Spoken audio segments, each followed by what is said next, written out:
Shalom saudara, memasuki bulan ini kita memperingati hari Jumat Agung dan hari kebangkitan Tuhan Yesus atau Paskah. Salah satu perdebatan yang terjadi beribu-ribu tahun sejak gereja berdiri adalah apakah kematian dan kebangkitan Yesus itu benar-benar terjadi atau hanya isapan jempol belaka. Di dalam Voice of Pentecost kali ini, kita akan membahas mengenai fakta kebangkitan Kristus. Pertama, kita perlu bertanya dahulu, apakah Yesus benar-benar mati secara historis di atas kayu salib? Karena ada juga teori yang beredar di luar sana bahwa Yesus tidak benar-benar mati. Faktanya adalah Yesus secara historis terbukti benar mati di atas kayu salib menurut hukuman Romawi saat itu. Kita memiliki bukti-bukti kuat dari kitab Perjanjian Baru dan kitab sejarah di luar Alkitab yang mencatat ada seseorang bernama Yesus yang betul-betul mati di atas kayu salib. Kedua, bahkan seorang pakar sejarah Perjanjian Baru yang juga seorang ateis dan kritikus utama terhadap kebangkitan Yesus, yaitu Dr. Gerd Ludemann, berkata, secara historis tidak dapat disangkal bahwa Yesus betul-betul mati. Nah, yang seringkali menjadi pertanyaan orang adalah, apakah betul Yesus itu bangkit dari kematian? Bagaimana saya bisa menjelaskan hal ini kepada orang yang ragu? Hari ini, kita akan melihat setidaknya 4 fakta sejarah yang membuktikan kebangkitan Kristus. Pertama, fakta bahwa kubur Yesus itu kosong. Ini adalah salah satu bukti terpenting mengenai kebangkitan Yesus. Karena bahkan orang-orang yang tidak setuju dengan pengajaran Yesus, yaitu para imam kepala dan orang Farisi, mengakui bahwa kubur itu kosong. Ketika para murid mulai berbicara mengenai Tuhan Yesus yang bangkit dari kematian, mereka sampai harus membuat berita bohong bahwa murid-muridnya datang dan mencuri mayat Yesus. Poinnya adalah, imam-imam kepala saat itu juga sadar bahwa kubur Yesus kosong, tetapi mereka tidak mau mengakui kebangkitan Tuhan Yesus. Mereka membuat berita bohong yang tersebar sampai hari ini. Imam kepala dan orang Farisi tidak bisa menjelaskan bagaimana kubur itu kosong. Kedua, fakta bahwa prajurit Romawi turut menyaksikan kebangkitan Yesus. Kubur Yesus dijaga oleh para prajurit Romawi yang diminta sendiri oleh para imam kepala dan orang Farisi kepada Pilatus. Bagaimana mungkin penjaga-penjaga yang memeterai kubur itu dan menjaganya tidak sadar kalau ada murid yang berusaha mencuri dan membuka batu kuburan itu? Alkitab malah mencatat ketika Yesus bangkit, penjaga-penjaga itu gentar ketakutan dan menjadi seperti orang-orang mati. Kalau prajurit Romawi lalai melaksanakan tugas, seharusnya mereka dihukum mati, bukan? Tetapi faktanya adalah mereka diberikan sejumlah besar uang untuk tutup mulut perihal mujizat kebangkitan Yesus. Ketiga, fakta pertobatan Yakobus saudara Yesus dan juga Saulus. Yakobus yang adalah saudara kandung dari Yesus juga awalnya tidak percaya bahwa Yesus betul-betul anak Allah. Malahan jika kita baca dari Markus 3 ayat 21 dan Yohanes 7 ayat 1-10, jelas tertulis bahwa saudara-saudaranya sendiri pun tidak percaya kepadanya. Tetapi apa yang terjadi dalam kitab Kisah Para Rasul? Kita menemukan Yakobus saudara Yesus menjadi kepala gereja di Yerusalem. Sekarang, menurut saudara, apa yang bisa mengubah hati Yakobus dari yang tidak percaya kepada pelayanan Yesus berubah menjadi kepala gereja dan bahkan mati martir setelah kematian saudaranya sendiri? Jelas kebangkitan Kristus yang mengubah hati Yakobus. Perubahan hati dari Yakobus yang bahkan mati menjadi martir sekitar tahun 60 membuktikan berita tentang kebangkitan Yesus adalah nyata. Bagaimana dengan Saulus? Seorang Farisi yang sangat dihormati dan telah memimpin kegerakan awal di dalam mencari dan membunuh orang-orang Kristen pada zaman itu. Dia bertobat dan tidak main-main. Kehidupannya berubah 180 derajat dari pembunuh menjadi pengabar Injil. Paulus mengalami perjumpaan pribadi dengan Yesus yang telah bangkit itu dan menjadi salah satu rasul yang menulis banyak kitab di Perjanjian Baru dan rasul yang setia mengabarkan Injil sampai akhir hayatnya. Yang keempat, fakta dari banyaknya saksi mata yang menyaksikan kebangkitan Yesus Kristus. Kalau hanya 1 atau 2 orang yang menyaksikan kebangkitan Yesus dan hanya 1 atau 2 naskah kuno yang menulis mengenai kebangkitan Yesus, mungkin patut dipertanyakan. Tetapi Yesus tidak menampakkan dirinya hanya kepada 1 atau 2 orang, tetapi kepada banyak orang. Kutipan Paulus di dalam 1 Korintus 15 ayat 5-7 yang adalah kredo atau pernyataan iman gereja mula-mula dan dibacakan dari minggu ke minggu jelas menyatakan bahwa Yesus menampakkan dirinya kepada Petrus, kepada murid-muridnya, kepada lebih dari 500 saudara sekaligus, kepada Yakobus, dan kepada semua rasul. Dalam tulisan-tulisan Injil Matius, Markus, Lukas, dan Yohanes, kita menemukan cerita yang mendukung kredo gereja mula-mula tersebut. Luar biasa bukan? Akhirnya saudara, kita sebagai orang percaya perlu menyadari bahwa bukti-bukti tentang kebangkitannya menguatkan bahwa Yesus itu bangkit. Seperti gembala kita Paniko berkata, jika Yesus tidak bangkit dari kematian, maka sia-sialah kepercayaan kita. Bukti sejarah hanya membantu untuk menguatkan iman kita, tetapi tidak menjadi dasar iman kita. Berbahagialah setiap kita yang percaya namun tidak melihat. Amin. Tuhan Yesus memberkati. Saudara, untuk penjelasan lebih lengkapnya dari tim teologi kami, silakan klik link yang ada di atas atau scan QR Code yang tersedia. Sekali lagi, Tuhan Yesus memberkati.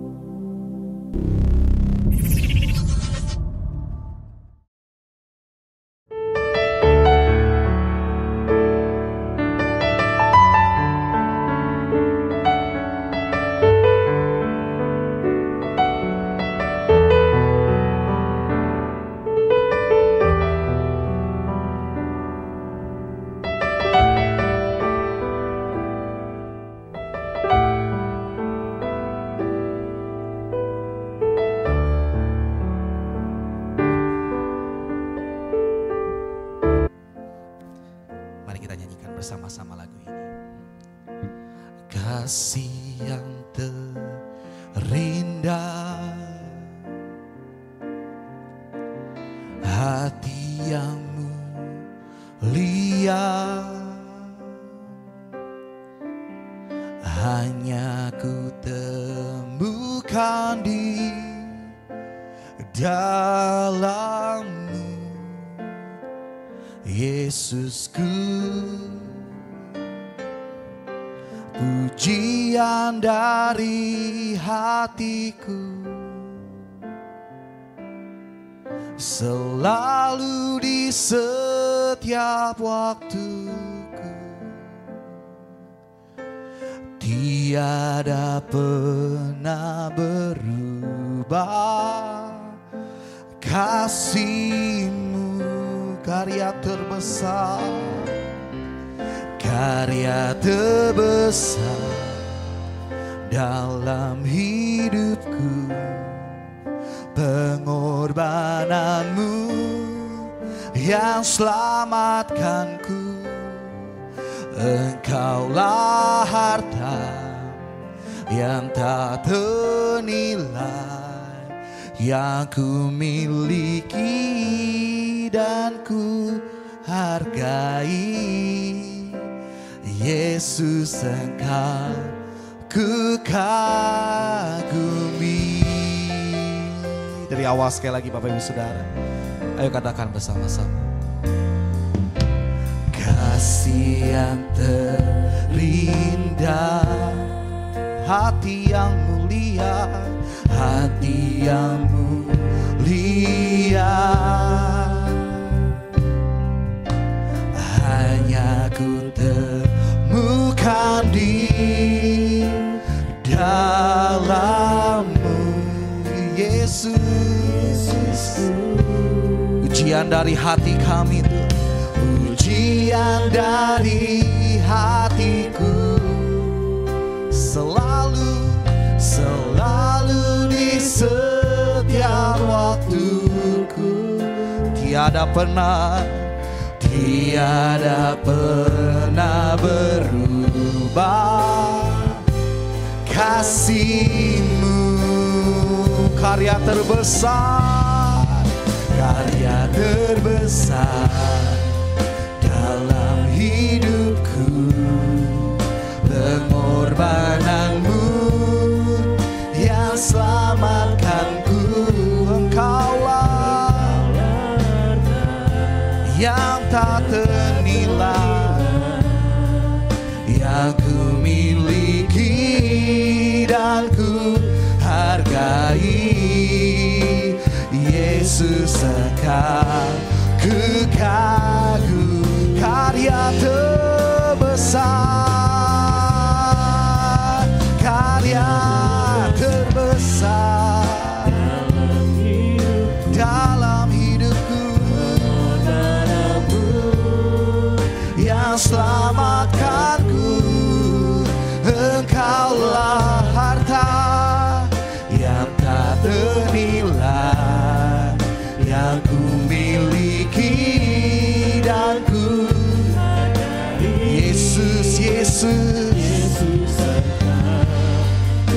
lagi Bapak Ibu Saudara, ayo sembah Tuhan bersama-sama. Huriaralaba ya lalalaba. Ya lalalaba ya lalaramu. Kami menyembahmu Tuhan. Syarabata karabayara. Huriaralaba ya lalamu. Syarabata karabayara lalabayara baba.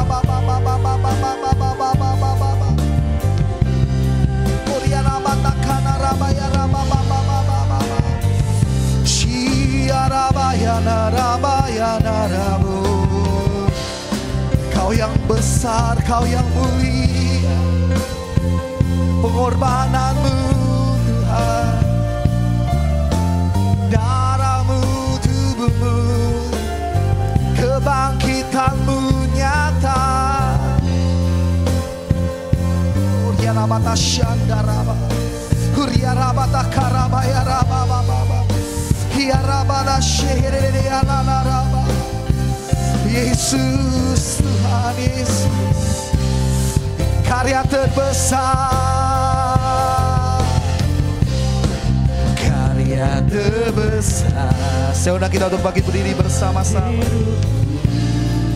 Pengorbananmu yang selamatkanku, Engkaulah harta yang tak ternilai, yang ku miliki dan ku hargai. Yesus Engkau ku kagumi. Katakan lebih lagi, karya terbesar dalam hidupku, pengorbananmu. Engkaulah harta yang tak ternilai, yang ku miliki dan ku hargai. Yesus Engkau ku kagumi. Karya terbesar, karya terbesar. Saya mengundang Ibu Gembala. Pengorbananmu yang selamatkanku, Engkaulah harta yang tak ternilai, yang ku miliki dan ku hargai. Yesus Engkau ku kagumi. Yesus Engkau ku kagumi.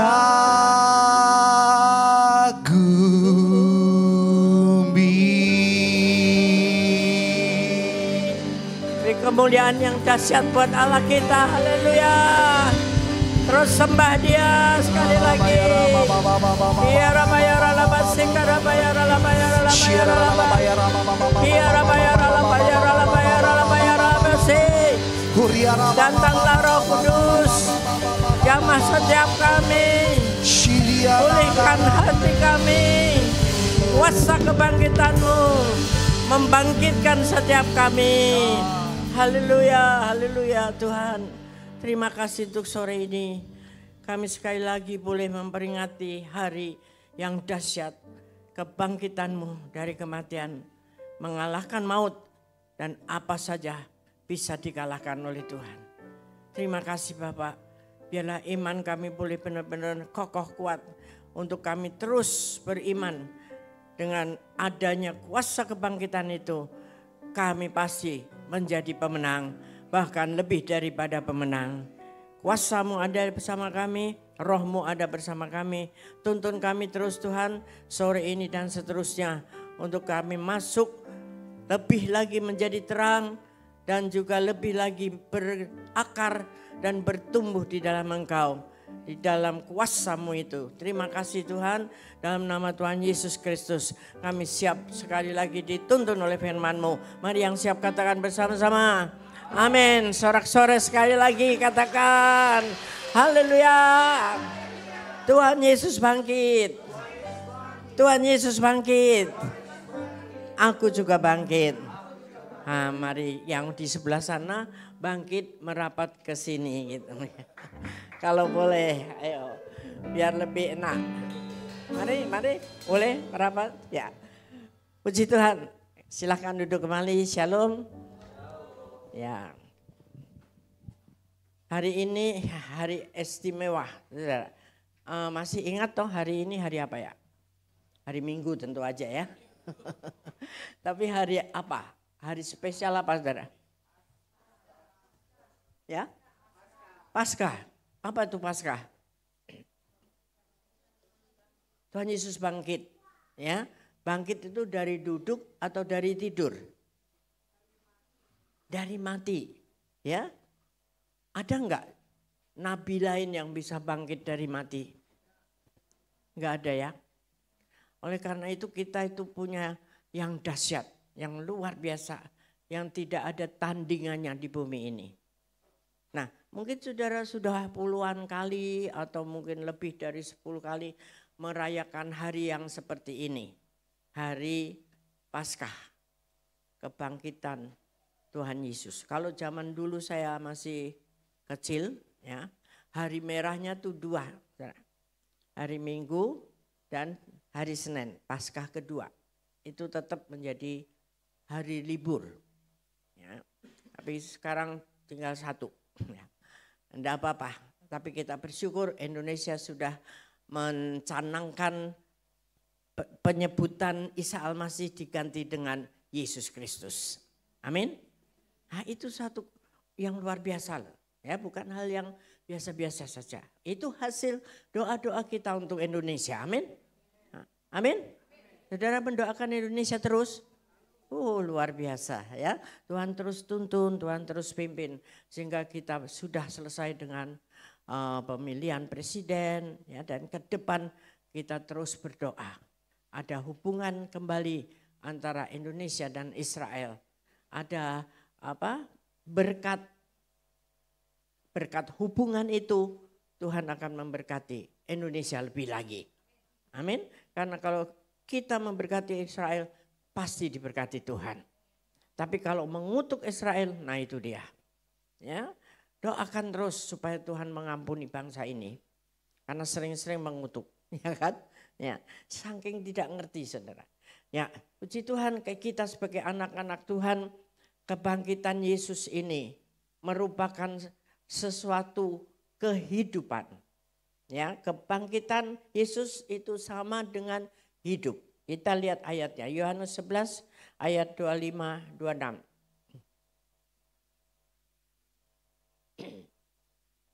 Mari kita baca sama-sama ayat pertama ini, 1, 2, 3. Jawab Yesus, akulah kebangkitan dan hidup.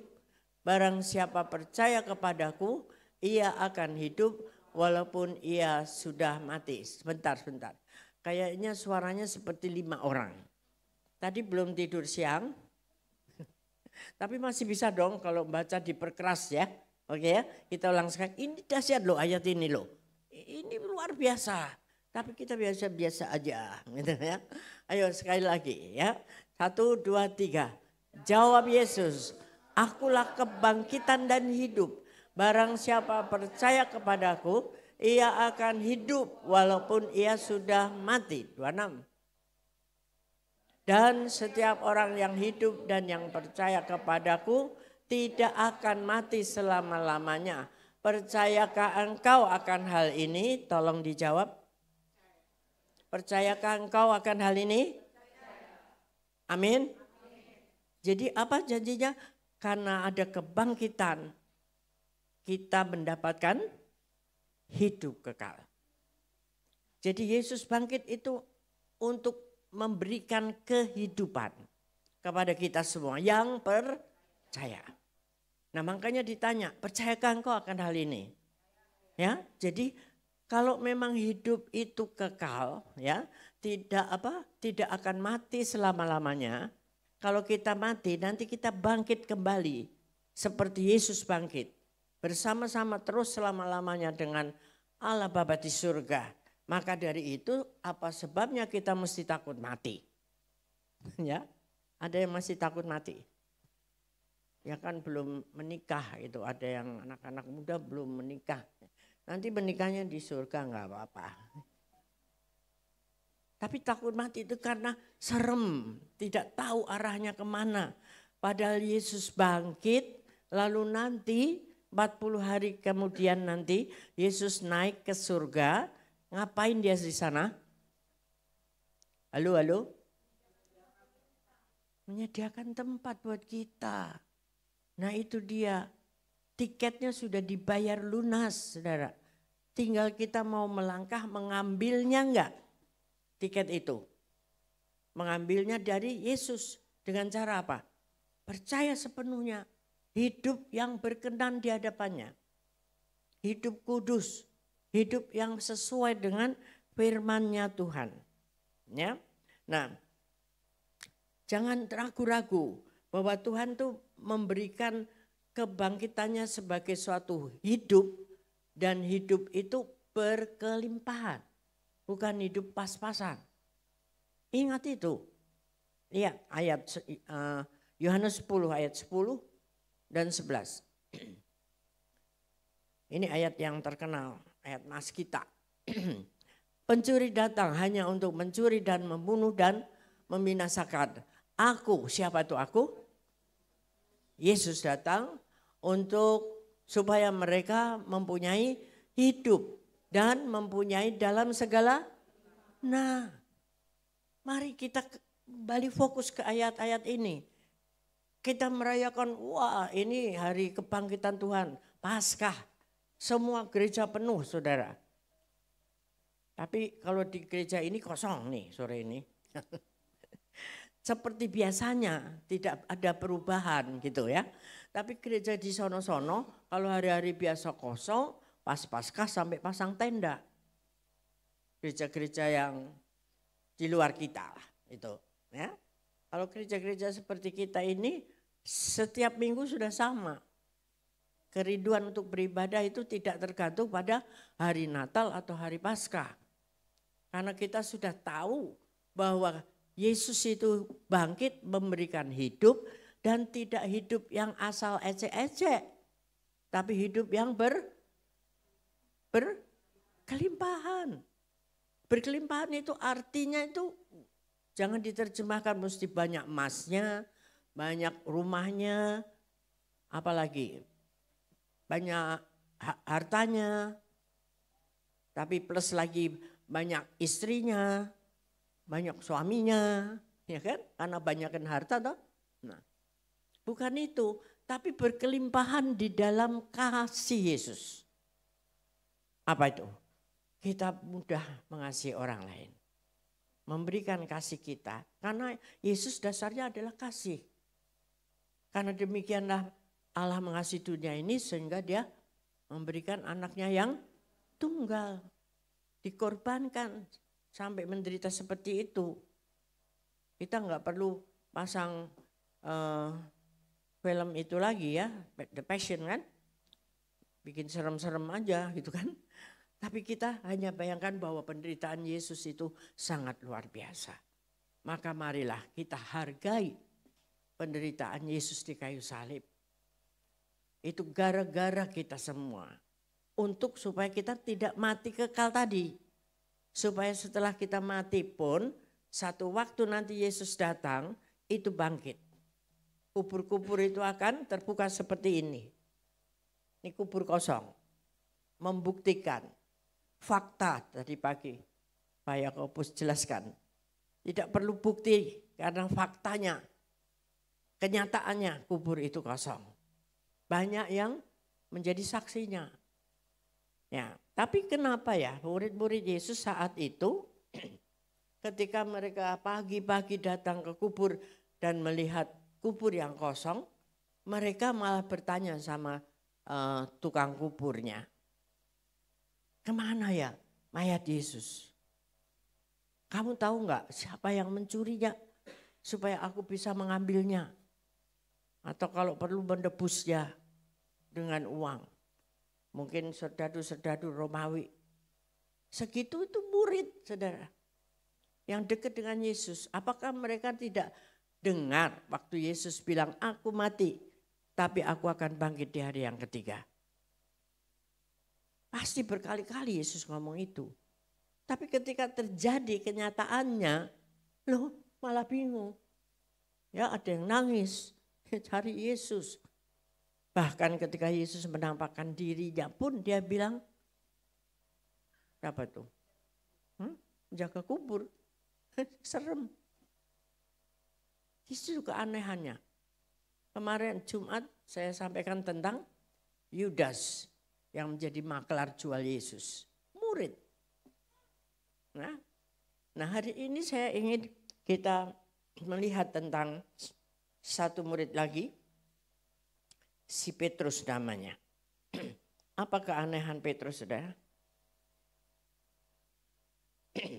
Markus 14 ayat 29 sampai 31. Markus 14, 29. Jadi waktu ini kumpul-kumpul Yesus dan murid-muridnya. Yesus memberitakan bahwa harinya sudah dekat, anak manusia akan diserahkan kepada penguasa-penguasa untuk dibunuh, ya, untuk menebus dosa. Tapi Petrus bilang apa? Kata Petrus kepadanya, nyanya besar. Siapa itu? Siapa itu? Yesus. Yesus gitu dong. Ya. Jadi Petrus bilang kepada Yesus, biarpun mereka semua tergoncang imannya, aku tidak. Wah, keren sekali ya. Luar biasa nih, ya. Coba terus 30-nya. Lalu kata Yesus kepadanya, aku berkata kepadamu Petrus, sesungguhnya pada hari ini, malam ini juga sebelum ayam berkokok 2 kali loh. 2 kali bukan 3 kali. Tapi Petrusnya menyangkalnya 3 kali. Itu yang terjadi saudara. Ya 1. Lalu kata Yesus kepadanya, 30. Aku berkata kepadamu sesungguhnya, ya 31 ya. Tetapi dengan lebih bersungguh-sungguh Petrus berkata, masih ngeyel loh. Yesus ngomong gitu, dia masih ngeyel. Sekalipun aku harus mati bersama-sama engkau Yesus, aku tidak akan menyangkal engkau. Semua yang lain pun berkata demikian. Keren toh? Wah keren saudara. Ya kalau saat itu ada YouTube gitu ya, atau reel gitu, wah itu terus keluar terus. Sekalipun aku harus mati, ya aku akan mati bersama Yesus. Ya. Semua mungkin tergoncang, aku tidak akan. Gitu. Petrus itu saudara. Jadi ada orang-orang yang seperti Petrus ini. Ya, dia selalu gampang ngomongnya. Wah, istilahnya itu ngobar bicara. Tetapi mempraktekannya nanti dulu. Ayat 50.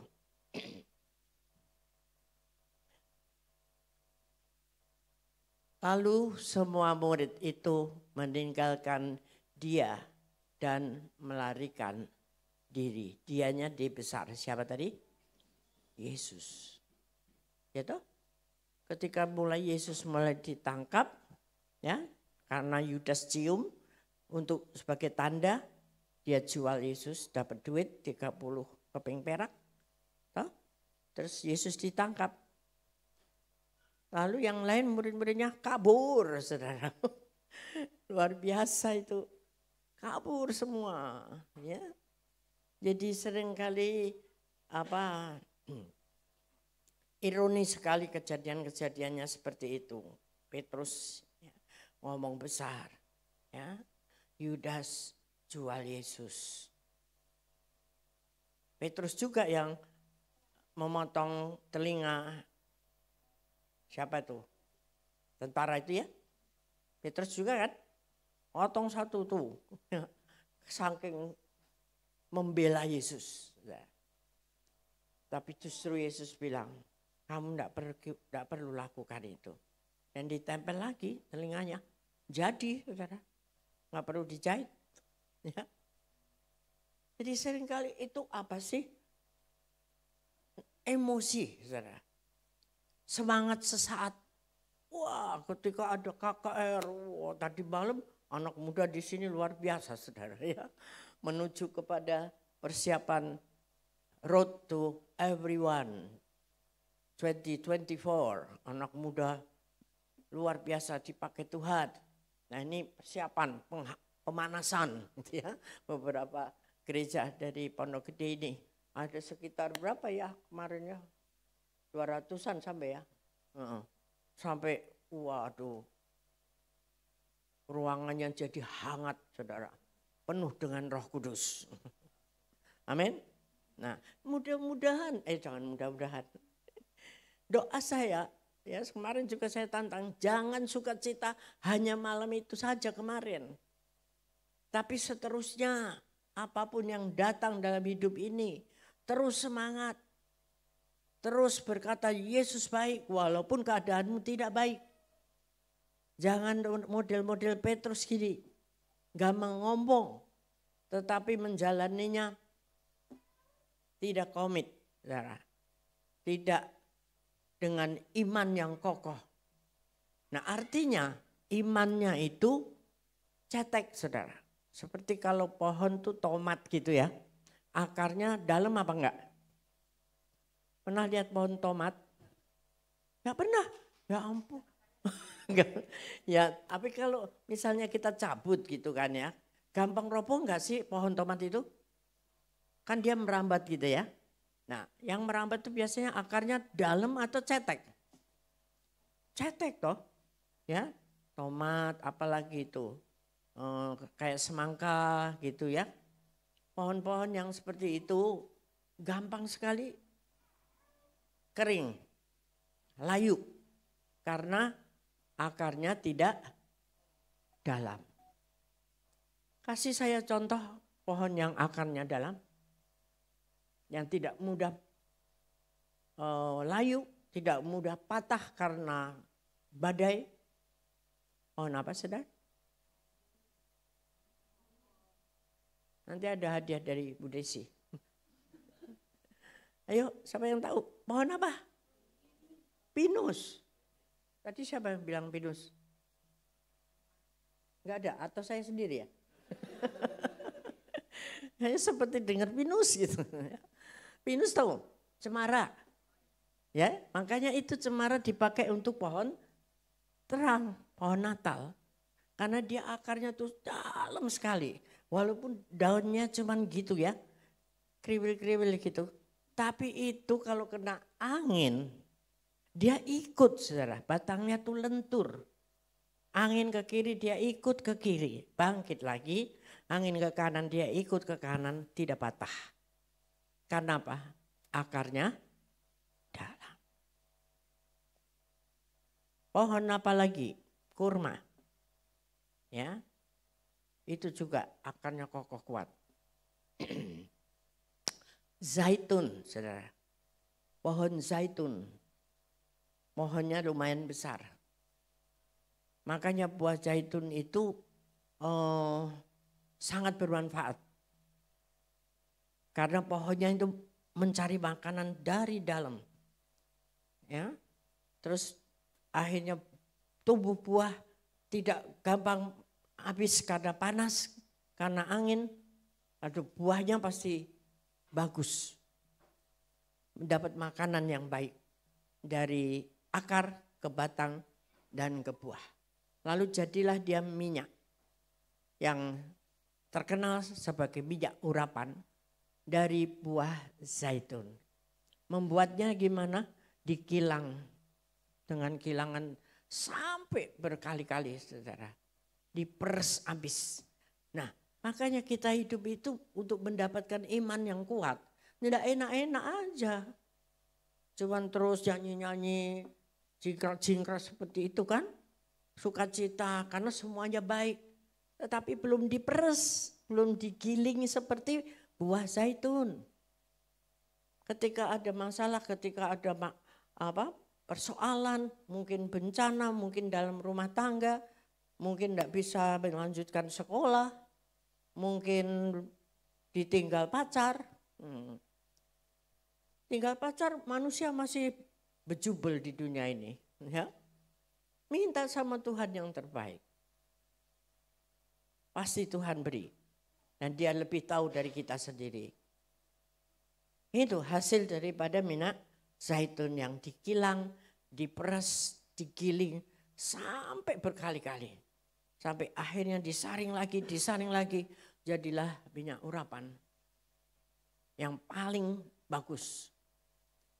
Yang KW2-nya adalah untuk makan.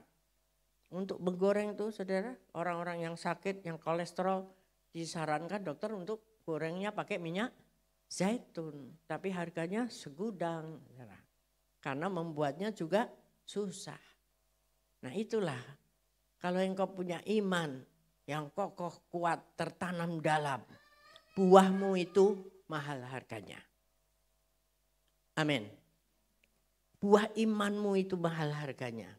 Karena engkau diproses dengan parah, dengan berat. Sehingga orang melihat, waduh luar biasa, bersinar menjadi terang. Tidak gampang, harus ada proses. Akar itu untuk dalam, menembus ke bawah itu perjuangan akar itu. Coba tanya aja si akar itu. Nah, bisa nggak ditanya dia? Kamu pakai apa itu masuk sampai segitu dalamnya? Pohon-pohon besar lainnya yang kita gampang lihat di sini, mangga, ya, durian apalagi. Itu akar-akarnya dalam dan mengakar kemana-mana. Saudara. Makanya kalau punya rumah yang halamannya tidak terlalu besar, jangan sekali-kali tanam pohon-pohon besar. Akarnya masuk ke dalam ke kamar-kamar saudara. Dan satu waktu dimerekah semua ubinnya. Dan robohlah rumahnya. Kalah dengan si akar ini. Beringin. Ya, luar biasa ya. Akarnya ada akar dari atas juga. Bisa buat gelantungan itu kuat. Saudara. Luar biasa. Ya, marilah kita karena Yesus bangkit itu memberikan hidup dan hidup yang berkelimpahan. Makanya engkau harus mengakar dalam. Supaya imanmu itu tidak sedikit aja goyang. Sedikit aja terpengaruh oleh suara-suara di luar. Ayo akar terus dengan adanya tantangan, ya, pencobaan, terus maju. Itu artinya kita menancapkan akar lebih dalam, lebih dalam, lebih dalam. Dan akhirnya engkau tumbuh, berkembang, mengeluarkan buah, dan buah itu mahal harganya. Tidak hanya seperti tomat yang murah. Cabai murah. Ya, tapi buah zaitun, buah kurma mahal. Amin. Siap diproses, ya, digiling itu. Sakit loh itu. Kalau kita tanya sama buah zaitun tuh pasti sakit sekali, dipres gitu. Ya. Jadi tidak enak-enak aja. Karena kemarin juga saya sampaikan di ibadah Jumat itu ambil bagian di dalam penderitaan Yesus. Tidak hanya mau terima kuasa kebangkitannya aja. Filipi 3 ayat 10 ya. Semoga tidak salah.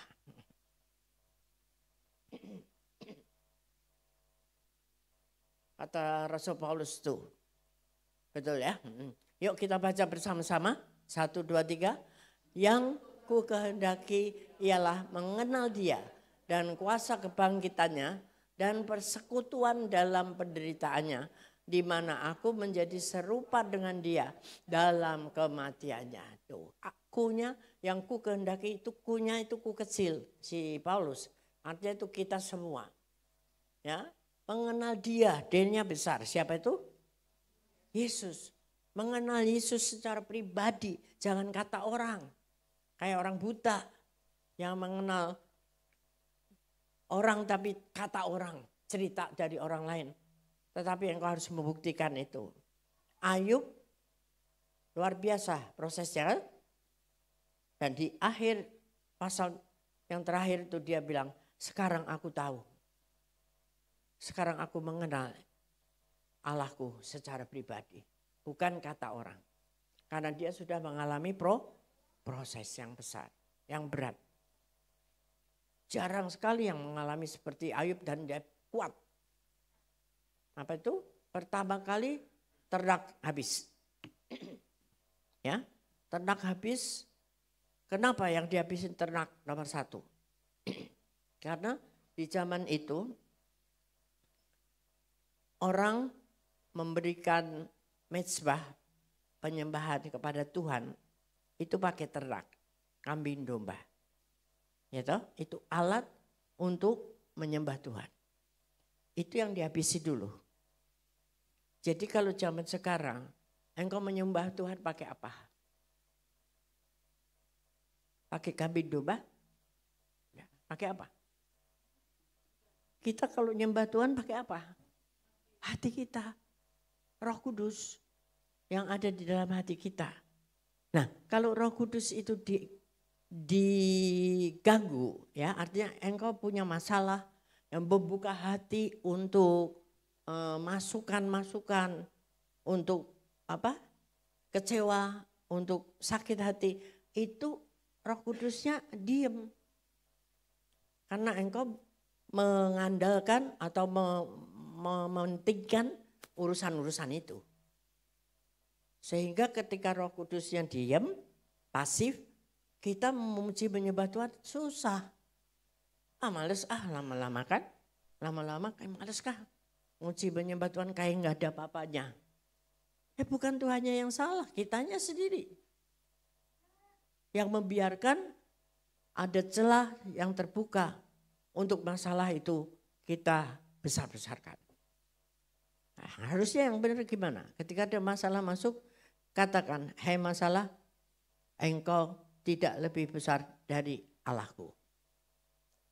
Kan? Karena kuasa yang ada di dalamku lebih besar daripada roh-roh yang lain. Roh Allah yang ada dalamku. Betul enggak?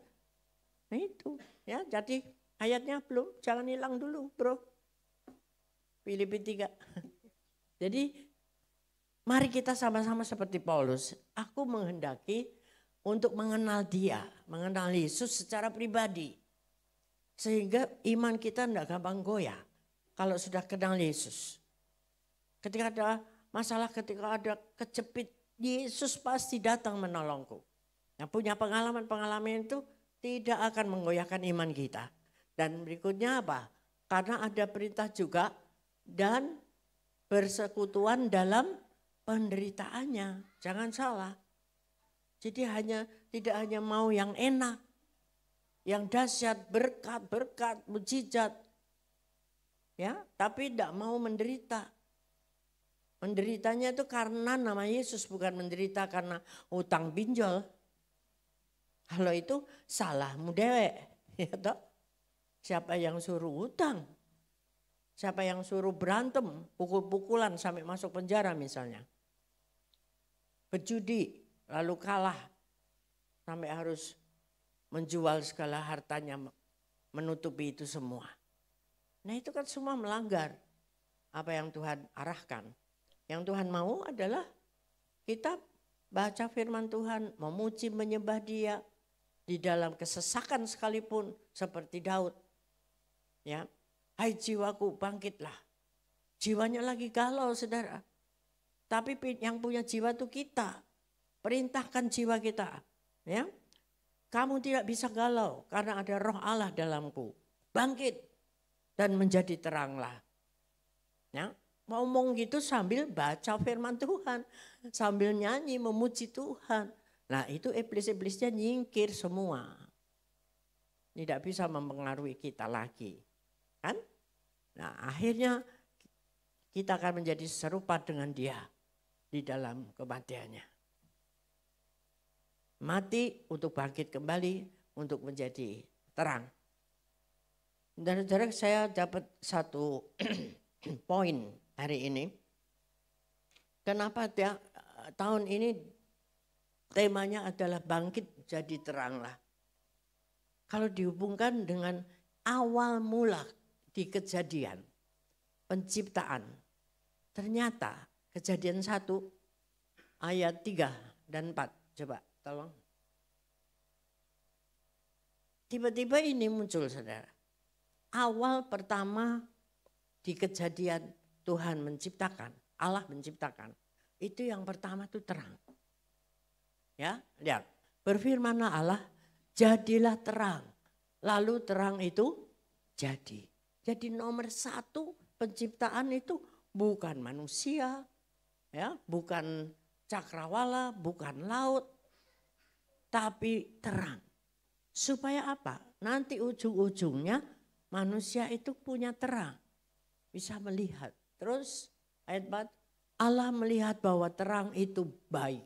Lalu dipisahkannya terang itu dari gelap. Jadi bisa. Terang dan gelap tidak bisa menyatu. Amin, amin. Kalau ada gelap seperti apapun, ada setitik sinar, pasti itu gelapnya kalah. Tapi sebagai anak-anak Tuhan, ada enggak atau bisa enggak hidup dalam kegelapan? Halo, tolong dijawab adik-adik di sana 2. Bisa enggak jadi gelap anak Tuhan?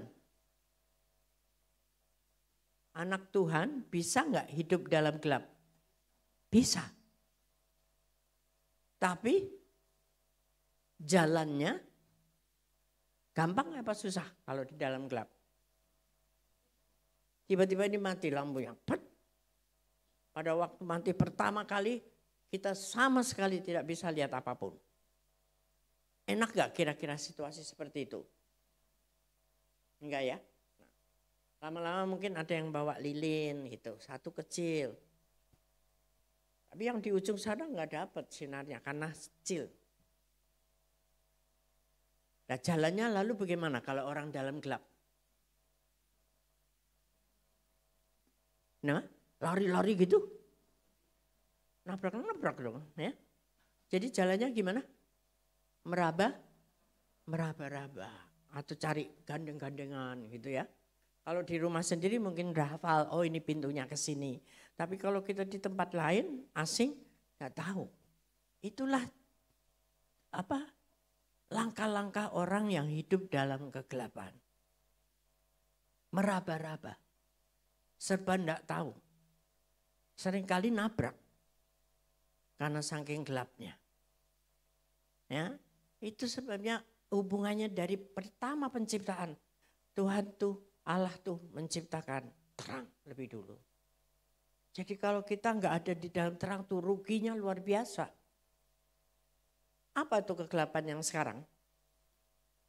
Dunia yang gelap. Yaitu dunia yang tidak mengenal Tuhan. Yang hidupnya itu selalu was-was, takut. Anak muda yang selalu hidup di dalam ketidakkudusan. Takut sebetulnya. Tapi nekat karena ngikutin zaman. Ya toh, mau hidup hedonisme. Serba mewah. Berapa aja cari duitnya supaya bisa menggapainya. Karena temennya punya. Nah itu hidup tidak tenang. Selalu dipacu oleh hal-hal seperti itu. Kebut-kebutan. Punya motor untuk kuliah, untuk sekolah, malah untuk kebut-kebutan tengah malam. Jatuh di jalan, masuk rumah sakit. Tiba-tiba BPJS-nya belum dibayar berbulan-bulan. Ya Bu ya. Itu masalah sendiri, hidup dalam kegelapan. Tapi kalau engkau hidup di dalam terang, bersama-sama terus terang dan terang. Nyaman. Mau kemana nih arahnya tahu. Yang satu belok kiri, yang satu mau belok kanan. Tapi karena terang, oh lihat tuh ada rambu-rambu di situ. Tidak boleh ke kanan. harus ke kiri. Bersama-sama. Artinya engkau mencari jalan yang baik. Jalan yang enak gitu loh. Jangan nyari susah. Karena dunia ini susah. Karena dunia ini gelap. Dan jangan masuk di situ. Makanya ini muncul 2024. Bangkit jadi teranglah. Sebab terangmu itu M-nya kecil. Terang Anda semua itu sudah datang. Kamu itu sudah jadi terang. Sudah ditebus mahal oleh darah Yesus. Dan Yesus bangkit untuk memberikan engkau hidup yang penuh kelimpahan. Bawa itu ke dalam dunia yang gelap. Di sekelilingmu, di sekeliling sekolahmu, di sekeliling RT RW Anda. Banyak ibu-ibu yang selalu gaduh, ngeluh terus. Khawatir, takut. Ya, karena tidak ada terang. Gelap jalannya. Sering nabrak-nabrak. Oh coba yuk kita bisnis ini. Oh coba yuk kita mencoba ini. Yang enggak benar. Saudara. Dan akhirnya ketabrak sana, ketabrak sini. Luka-luka. Banyak penderitaan. Kalau tidak cepat-cepat berbalik pada jalan yang benar. Akhirnya jadi seperti Yudas. Mati percuma. Gantung diri, udah gantung diri jatuh lagi. Mungkin dia gantungnya di akar yang bergantung itu. Seperti akar beringin. Jadi digantungin gitu jatuh akarnya lepas. Kan dulu belum ada rantai ya kayaknya. Semua dari alami. Saudara. Bisa seperti itu. Ibu udah gantung diri kok masih jatuh lagi, Bu. Udah mati aja gantung gitu ya. Ditambahin lagi jatuh, look. Dan ususnya terburai. Perutnya itu pecah, kena batu. Jadi artinya tidak hanya jatuh tertimpa tangga, tapi jatuh dan binasa mati, percuma. Tubuhnya aja sampai hancur lebur. Itu orang yang sudah melangkah salah di dalam kegelapannya. Karena matanya hanya duit. Ya, hari-hari ini musimnya, wah apalagi anak muda itu carinya tuh yang seneng, yang enak, yang mewah. Sehingga menghalalkan segala cara. Tapi cobalah kita minta aja tuntunan Tuhan.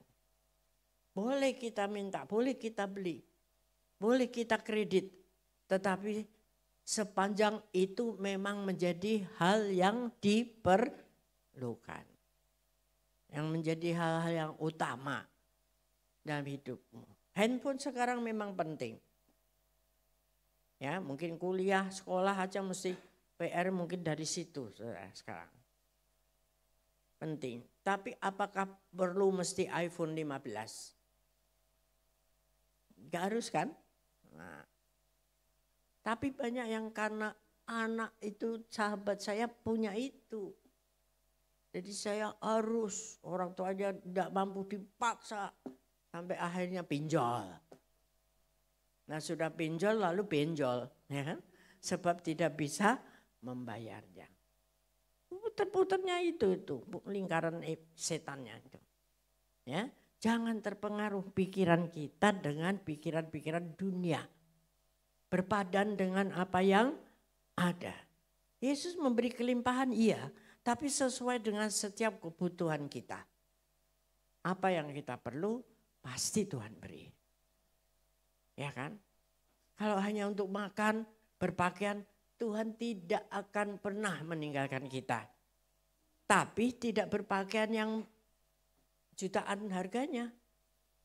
Tidak harus sepatu yang 2 juta atau lebih.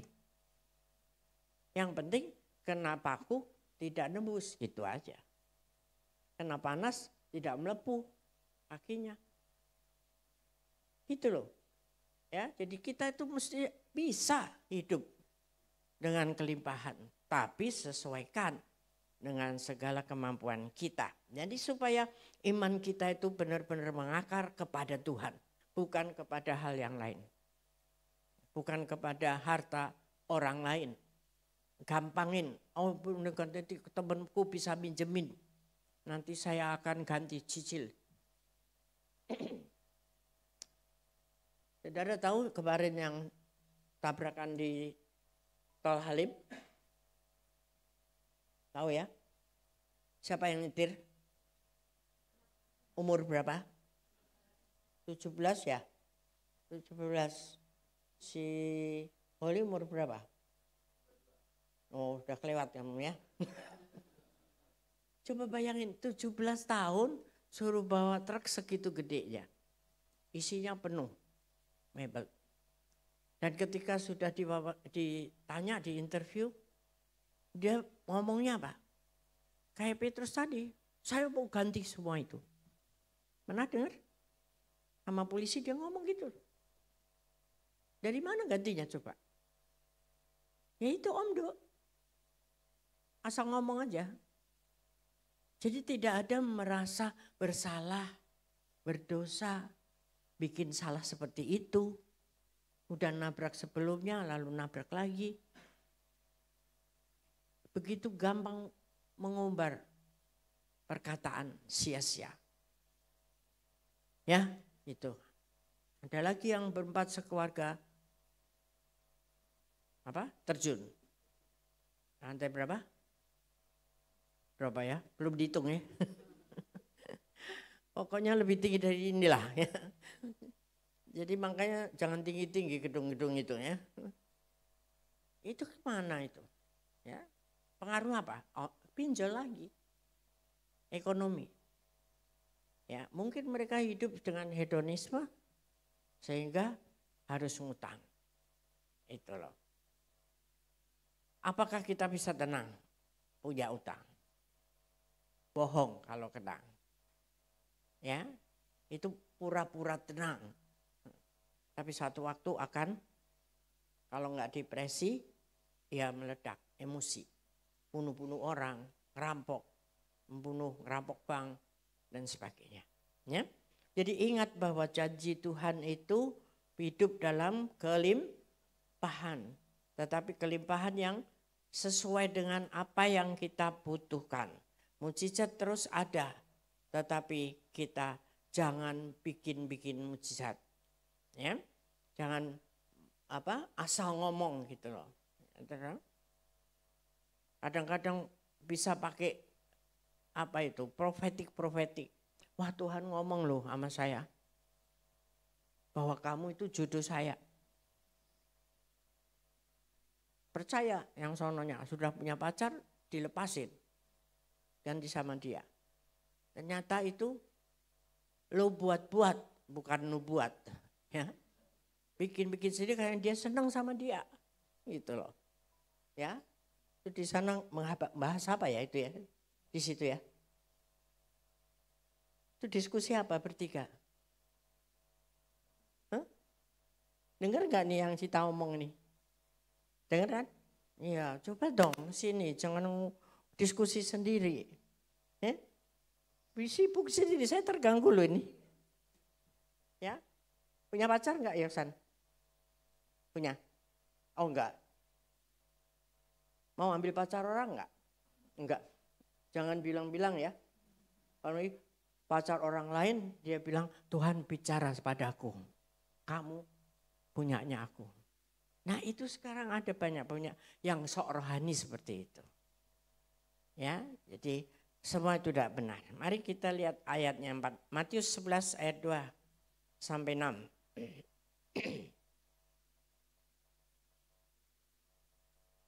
2 sampai 6 kita baca bergantian ya. Saya mulai ayat 2.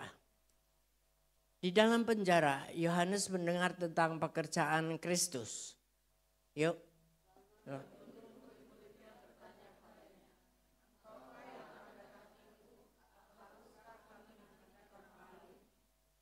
Yesus menjawab mereka, pergilah dan katakanlah kepada Yohanes apa yang kamu dengar dan kamu lihat.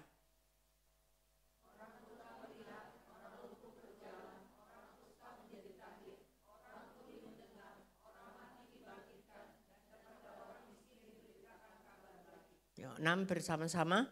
Dan berbahagialah orang yang tidak menjadi kecewa dan menolak aku. Itu jawab Yesus tadi. Ya, ketika Yohanes minta supaya tanya, apa kata orang tentang aku? Artinya apa? Jawabannya apa tadi? Yesus jawabnya jelas gak? Saudara jawab, apa jawabnya Yesus tadi? Kamu jawab seperti yang kamu lihat. Apa yang dia lihat? Orang buta melihat, orang lumpuh berjalan, dan sebagainya. Ya, nah itu yang kamu katakan artinya mujizat. Yesus itu di bumi membuat mujizat-mujizat. Jadi kalau engkau percaya kepada Yesus, mujizat pasti ada. Ya, Yohanes, apa yang kamu dengar dan kamu lihat? Katakan. Coba ayat 5 tadi apa? Nah itu. Orang buta melihat, orang lumpuh berjalan, orang kusta tahir, orang tuli mendengar, orang mati dibangkitkan, dan kepada orang miskin diberitakan kabar baik. Itu yang kita harus beritakan hari-hari ini. Ya, artinya terjemahnya bukan mesti bahwa tuli itu benar-benar tuli secara tubuh. Tapi mungkin tuli itu tidak dengar firman Tuhan walaupun mendengarkan setiap minggu. Karena mendengarkannya sembari ngantuk atau sembari ngobrol. Nggak nyindir nih, nembak. Amin. Hati-hati.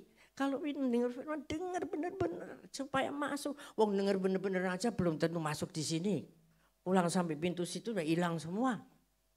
Karena iblis itu gitu yang jatuh di tanah yang berbatu, di tanah yang apa tadi itu pasir, tidak masuk ke dalam, tidak mengakar tadi.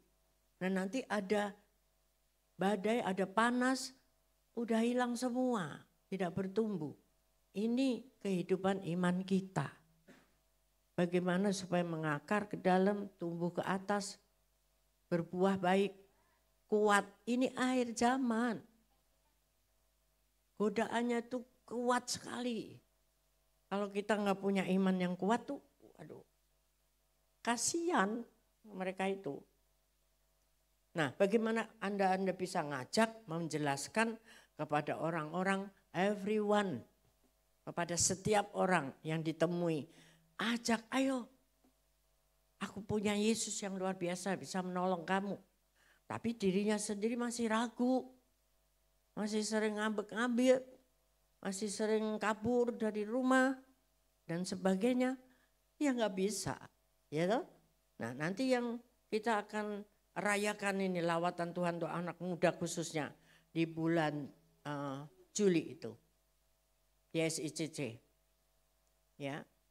Dari mana-mana dari dunia ini tuh nyerbu untuk datang. Sebenarnya tadi pagi juga Pak Yakubus cerita dari pusat juga kehabisan semua.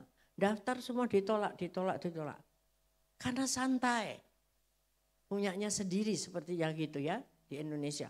Tapi yang dari mana? Taiwan, Jepang semua itu nyerbu duluan.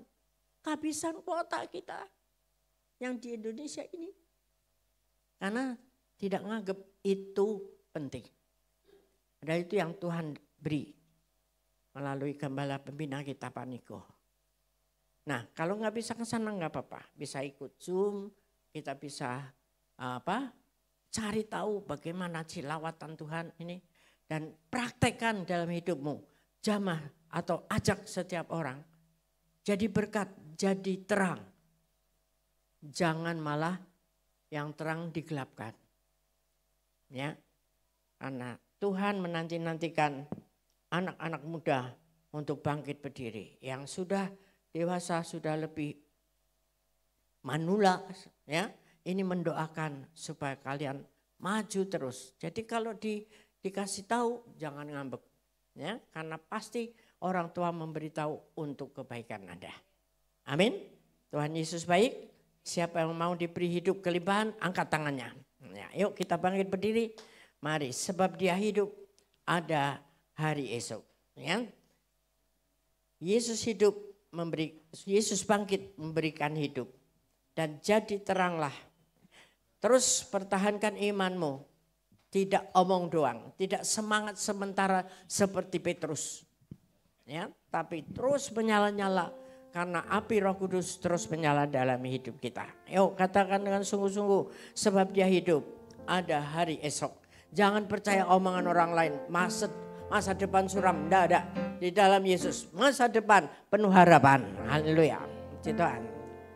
Yuk, Anto. Sebab dia hidup, ada hari esok. Sebab dia hidup, ku tak gentar,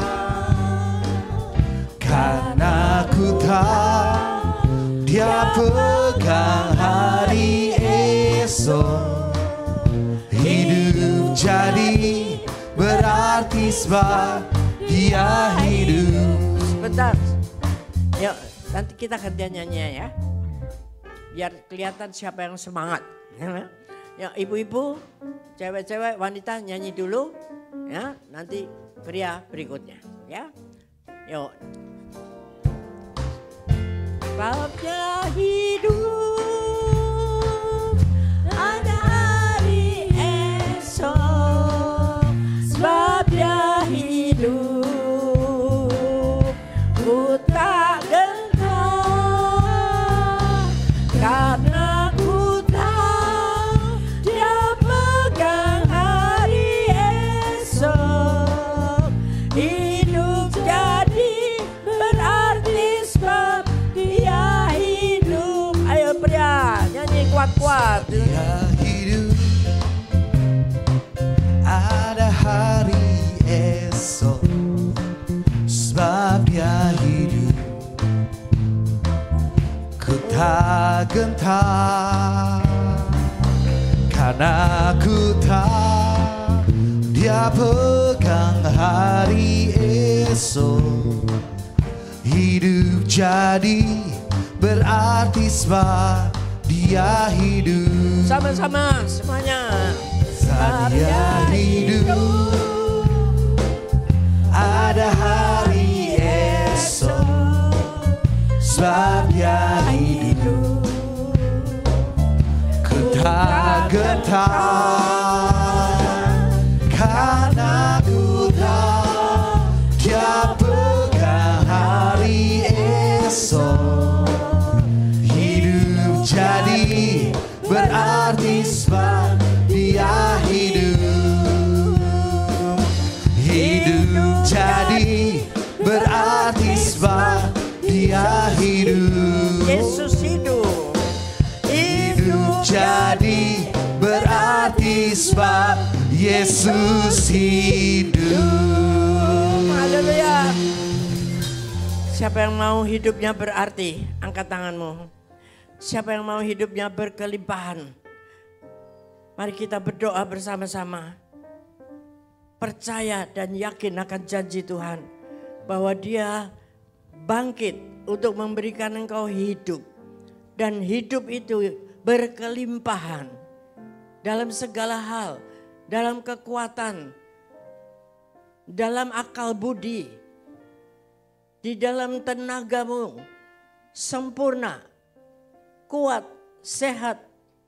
Untuk dipakai Tuhan. Memenangkan banyak jiwa-jiwa lain. Jadi terang. Jangan hidup dalam kegelapan. Karena pasti bisa nabrak-nabrak sana sini. Terima kasih Tuhan. Kami berdoa tuh sore hari ini.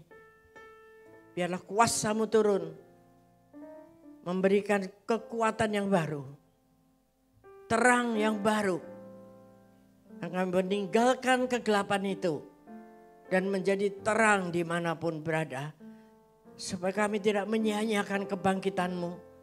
Kami tidak menyia-nyiakan akan salib-Mu Tuhan. Bahkan kami tidak menyalibkan Engkau 2 kali. Karena dosa-dosa kami. Ampuni setiap kami Tuhan. Biar hari-hari ini kami serius menceritakan akan firman Tuhan. Kepada siapapun, setiap orang yang kami temui. Biar mereka mengerti dan menerima Yesus sebagai juru selamatnya. Dan memperoleh hidup yang kekal itu meskipun sudah mati akan dibangkitkan pada hari Tuhan datang kembali. Terima kasih Tuhan, terima kasih. Dan biarlah kami sebentar akan pulang dari tempat ini tetap jadi terang, tetap bersemangat dan kiranya mendapatkan urapan yang baru daripada Tuhan. Dan terimalah berkat Tuhan sore hari ini untuk keluarga masing-masing di dalam sepanjang hidupmu. Yaitu damai dan sejahtera yang berlimpah-limpah. Kasih karunia Allah yang dahsyat dalam hidupmu. Dan teruslah berjanji makin intim dengan Tuhan. Dalam pembacaan firman Tuhan. Dan terus dalam urapan Roh Kudus yang dahsyat itu. Hari ini sampai Tuhan datang kembali. Haleluya. Amin. Selamat Paskah. Tuhan memberkati. Puji nama Tuhan, Bapak Ibu Saudara bisa bersatu di sejenak mengucap syukur atas ibadah sore malam hari ini. Tuhan memberkati kita semua.